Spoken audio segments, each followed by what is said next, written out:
Hello friends, welcome to our channel. நாம் இன்றைக்கி பார்க்க போகிறது எண்ணெயில் பொரிக்காத மெதுவடை, அதுவும் ஒரு லெஃப்ட் ஓவர் ரைஸில் செய்ய போகிறோம். ஸோ என்னடா மெதுவடை எண்ணெயில் பொரிக்கலை அப்படின்னு சொல்லி பார்க்குறீங்களா? ரொம்ப சிம்பிள்.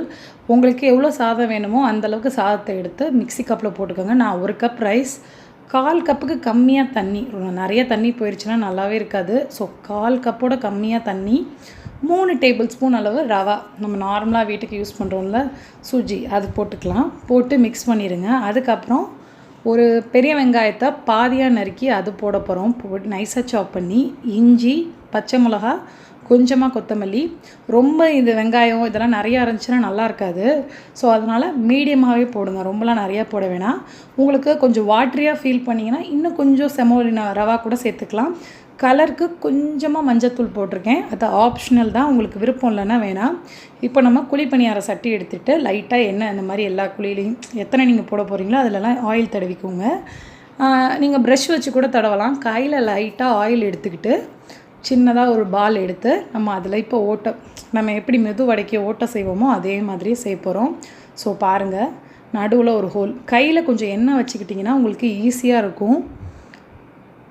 இப்போ நான் போட்டாச்சு. இதே மாதிரி நம்ம எல்லா இதுலேயும் வைக்க வேண்டியதான்.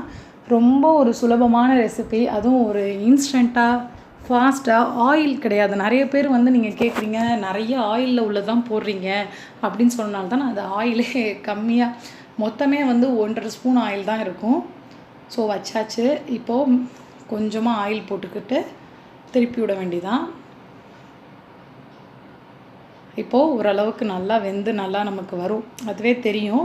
அடுப்பை ரொம்ப ஹை ஃப்ளேமில் வச்சிங்கன்னா உள்ளே இருக்கிறது சாதம், அதனால் அது கொல கொலன்னு இருக்க மாதிரி இருக்கும். அதனால் கொஞ்சம் லோ ஃப்ளேமில் வச்சு பொறுமையாக பொரித்து எடுத்திங்கன்னா உள்ளே ஈவனாக இருக்கும், வெளியில் நல்லா கிறிஸ்பியாக இருக்கும். அந்த செமோலினா நம்ம ரவா போட்டிருக்கனால நல்லா ஒரு கிறிஸ்பினஸ் கிடைக்கும்.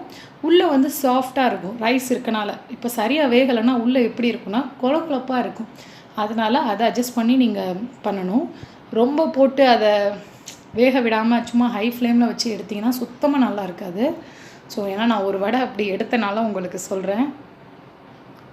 நான் என்னோடய ரெசிபிலாம் எப்படி பண்ணுறேன்னா, பண்ணுறதுல நான் ஏதாவது தப்பு பண்ணியிருந்தா கூட அதை நான் உங்களுக்கு சொல்லிடுவேன். அப்போ தான் உங்களுக்கு அது செய்கிறப்ப ஈஸியாக இருக்கும்னு.